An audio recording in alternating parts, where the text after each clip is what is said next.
जी। वंदे मातरम यही कहूँगी। जागो जवान देश के, किसान देश के, महान देश के। जो भी राष्ट्रभक्त हैं, राष्ट्रभक्त अपने जिस भी धर्म में आपका विश्वास है उसे आप दृढ़ता से थामे हुए राष्ट्र की पताका, हमारे तिरंगे को ऊर्ध्वगामी करने के लिए समूचे विश्व में अपनी सुख समृद्धि और उन्नति के विशेष पताका को लहराने के लिए मैं कहूँगी संगठित रूप से हम सभी भारतीयों को अपनी पूरी निष्ठा उस नेतृत्व को देनी चाहिए जो इस क्षेत्र में पूरी योग्यता के साथ परिणाम दे पा रहा है। तो कांग्रेस आपने छोड़ दी, अब कहाँ पे, अब बीजेपी के साथ जाएंगे कैसे? ये थोड़ा सा कंफ्यूज है। भाई मैंने ये बड़े ही समय से इस बारे में आप जानते हैं कि मैं हमारे कांग्रेस के बहुत ही सीनियर टकसाली नेता श्री बाबू हेमराज अग्रवाल जी की बहू हूँ। उनके विशिष्ट कार्यकाल को देखते हुए इस बार महिलाओं को ये जो इस बार निगम चुनावों में ये जो इस बार महिलाओं को विशेष रिजर्वेशन दिया गया, उसके तहत एक आम घरेलू महिला होने पर भी उनके कारण मुझे ये टिकट मिली और मैंने कांग्रेस के हाथ के नीचे गत 5 वर्षों में पूरी निष्ठा ईमानदारी के साथ काम किया है।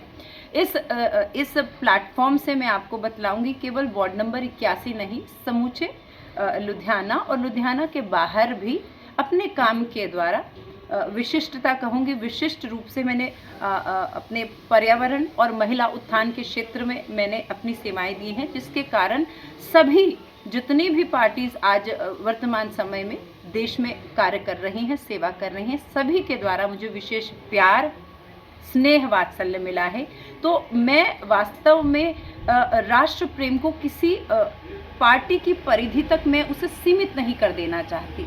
ये बात और है कि जो मेरा आकर्षण था, मेरा रुझान था बीजेपी पार्टी की तरफ से बहुत समय से मैं महसूस कर रही थी और कल कन्हैया भाई के सहज ही प्रयास में वो मेरे हृदय के भीतर की वो जो कुंठा थी कि मैं हृदय कहीं और शरीर कहीं इस प्रकार में काम नहीं कर सकती, तो सहज ही अनायास ही वहाँ पर उस प्रकार श्री राम कृपा में परमात्मा के भक्तों की उपस्थिति में मैंने वो निर्णय लिया और मैं विशेष धन्यवाद अपने बाबूजी का करती हूँ, जिनके चरण स्पर्श करके उन्होंने इस बात से वो निराश नहीं हुए, नाराज़ नहीं हुए। उन्होंने मुझे आशीष दिया, आशीष दीन ही राम प्रिय जाना, कि मैं ये जहाँ भी आपको मेरी आवश्यकता है, मेरे अनुभव की आवश्यकता है, वो आपके साथ रहेगा। आप जहाँ हृदय से आप काम कर सकती हो, राष्ट्र मुख्य है, राष्ट्र के लिए काम करिए। कांग्रेस भी पलटवार कर रही है, अब सोशल मीडिया पर ये बातें कर रही है कि राम सब लाए हैं, आप ऐसी बातें कर रहे हैं। भाई मैं वाद विवाद में न पड़ूंगी, क्योंकि मेरा सभी से बहुत प्यार है। मैंने हरगिज़ ये नहीं कहा कि मैं किसी नाराज़गी के कारण बीजेपी पार्टी में मैंने इस पार्टी में आई हूँ। मैं केवल और केवल मेरे हृदय का समर्पण, मेरा आकर्षण, मेरा प्यार इसके प्रति है, इसके विशेष नेतृत्व की ओर है। आप बताइए कि हिंदू होकर जब हम अपने तीर्थ स्थानों में जब जाया करते थे, इतना दुख होता था कि हमारा राष्ट्र आज जहाँ हिंदुस्तान, यहाँ के हमारे तीर्थों की आप अगर वहाँ अवस्था देखते तो हृदय बहुत विदीर्ण हो जाता था। मैं विशेष धन्यवाद के साथ मैं अपना जो भी मेरा छोटा सा प्रयास रहेगा, मैं अपनी सेवा प्रयास उस नेतृत्व के चरणों में समर्पित करती हूँ जिसने हमारा केदारनाथ, हमारे बद्रीनाथ, हमारे महाकाल, हमारे राम परिसर, उसके पश्चात आप देखिए अब हमारा जो चल रहा है वृंदावन की तरफ, उस कॉरिडोर को भी हम सबसे पहले जहाँ से हम शुभ भावना, जहाँ से आशीष लेकर, जहाँ से देश की सुख समृद्धि जहाँ से हमें प्राप्त होती है, हम उन स्थानों को सबसे पहले उन्हें स्वच्छ करें, उनका जीर्णोद्धार करें और जो कर रहा है उसके श्री चरणों के प्रति मेरा प्रत्येक कर्म मैं वहाँ समर्पित करना चाहती हूँ। इतनी ही मेरी हृदय की भावना है, इसे कोई भी राजनीति से न जोड़े।